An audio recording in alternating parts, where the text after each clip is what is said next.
welcome back to another episode in my 5-minute EPK series. So hopefully you've watched some of the others and you know what this series is about.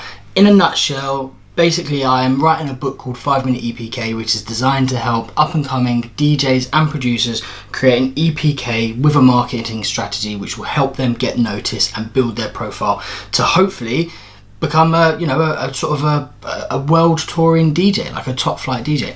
As the dance music industry becomes more and more commercialized, there's more of a demand for a consistency in terms of how you present yourself as an artist. That means you need a CV. The same as in the working world, you need a CV to portray yourself professionally and cover all of your past working experiences to ensure that it aligns with potential opportunities. If you've played at certain gigs, that will facilitate you playing at other gigs. If you've played before certain artists, that will help you playing for other artists. Like it all sort of aligns perfectly.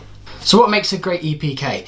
You can have a long answer, but I'm going to go for the short answer. There's 4 core subjects I think are very important to producing a great EPK. The first one is be honest. If you've only played to venues that hold a capacity of 1 to 200, don't say you've sold out venues of 50,000 because people will know very quickly. If you have or haven't played on certain nights and played for certain labels or played for certain promoters, do not shout about it if you have not done it because you'll very quickly lose your credibility before you start to gain it. So all EPKs should be honest. Also, don't try to overinflate too much. Marketing is always about overselling yourself to a certain degree, but there is a fine line to overselling yourself and making yourself look stupid. So don't push that threshold. Be very reserved in the initial stages. As you start to grow and build confidence and build a fan base, you can push that threshold out a little bit more and be a little bit more cheeky with it because you have a justifiable fan base to do that. But in the early stages, probably not recommended to do so. The next one is be captivating. If I stood here and was like, oh, today we're gonna talk about my EPK, and once upon a time I shot a cover for a magazine in like the dance music industry, and it was just, yeah. Be captivating. Captivate your audience's attention. Now, in terms of how you captivate your audience's attention, do that with your imaging. Do that with your personal brand. Be colourful, be bright, stand out. Make sure the text that you use is engaging. You want to pull people into that space so you can pitch yourself to them. If you aren't captivating, you're not going to hold their attention, and the probability of getting booking just slowly, the percentage just creeps and creeps and creeps further down. So be captivating. If you're struggling to find ways to be captivating or it doesn't come naturally, then employ somebody that does it as a job, who is a specialist at producing bios or a specialist at producing EPKs to able to help you get in front of the right audience. It's a service that I provide, so if you have any questions about it, pop a question down below. Always happy to help people, and a lot of the information I give out is free of charge. Like when I charge people for it, I'd much rather help people get along. If you want me to build your EPK and shoot your pictures for you, that's a totally different story, but we can go into that another day. So we've covered being honest, we've covered being captivating. The next one is be clear, concise and consistent. We spoke previously in the last video about the secret weapon of an EPK, and that is effectively your ability to control your narrative, which is your corporate branding strategy, so to speak. You need to be clear, consistent and concise, and you need to be clear, consistent and concise at every opportunity. So all of your social media channels or platforms need to be clear, concise and consistent. You know, they all need to interlink with each other and be very clear about doing so. Your strapline needs to be exactly the same. Luke Curtis, disco DJ from Deptford, or something along those lines. Like, make sure there's a consistency in that message, because remember, what you're trying to do from your EPK is build a strong fan base, is to build your brand. The best way to do that is controlling the narrative, a consistent story. Everybody knows the story of Goldilocks and the 3 Bears. Everybody knows that story because it's been consistently told, and it is consistent all the way around the world. Like, that's what you want to be achieving for. You want people to know exactly the same story. So whether somebody comes across you in Brazil, or somebody comes across you in the UK, or someone comes across you in the United States, the message they get about you as an artist and your story is consistent. Clear, consistent and concise, or clear, concise and consistent. So that's where your EPK needs to be, and it needs to echo through all of your social media platforms.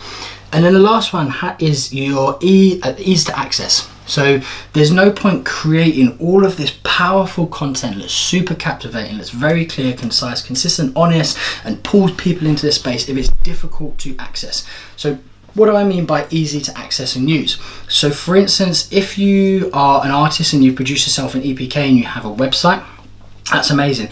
In a section on your website, say for instance the contact me page, you should have a link that link should take the person to a cloud-based platform which allows you to store your EPK. Now the reason I say a cloud-based platform is because within that cloud-based platform you need to be able to have pictures, you need to be able to have a biography which is in a Word and a PDF format, you need to be able to have maybe samples of your music and all that sort of stuff. You can't do that, you know, if you can't put that into a Facebook page, you can't put that into an Instagram page, so it needs to be easy to use.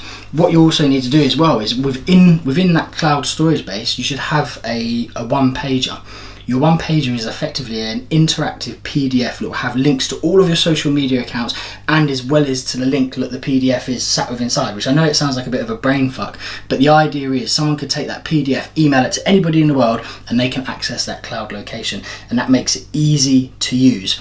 Also have that link on your Facebook page, have that link on your website, just make it easily accessible and easy to find.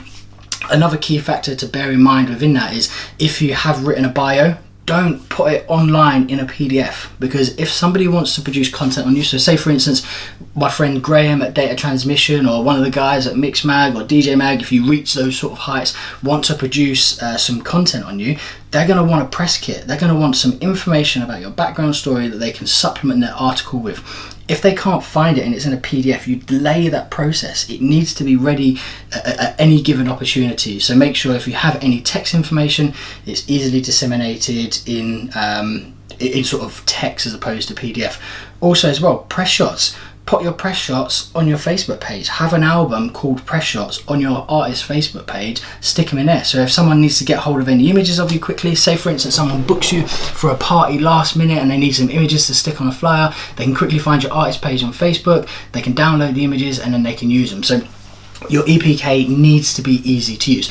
So again, just to cover those 4 points, what makes a great EPK, in my opinion, it needs to be honest to yourself, and sort of about your accolades and sort of where you aspire to be. It needs to be captivating. You need to pull people into your space so you can pitch yourself to them, and also keep their attention long enough for them to want to find out what your story is. The next one, it needs to be clear, concise and consistent. Okay, so make sure people can understand it, it's clear, it's not too mumble jumble, or it's not too big, it's not too much information to digest. Make sure it's concise, you know, it's straight to the point, you know, this is what I'm about, and you know, this is what I want to do, and it's consistent. The message that somebody reads on your Facebook page is exactly the same as what they read on your website, is what they read on your Instagram, is what they read on all of your social points, or all of your touch points. Everywhere they land, the message is exactly the same. And the last one is easy to access and use. Make it as easy as possible, make it idiot proof. Okay, not saying that the people that are going to digest it are idiots. What it basically means is it's so much easier. If you make things hard for people to do, they won't do it. You need to make things as simple as possible for people so they use them. And the reason being is, say for instance someone wants to produce an article on an up and coming DJ and they've got 2 options and you're one of the options and your information is really difficult to get hold of. Do you think they're going to write the article on you, or going to streamline things they're going to write on the person that they can disseminate the information easily from? So hopefully you enjoyed that video.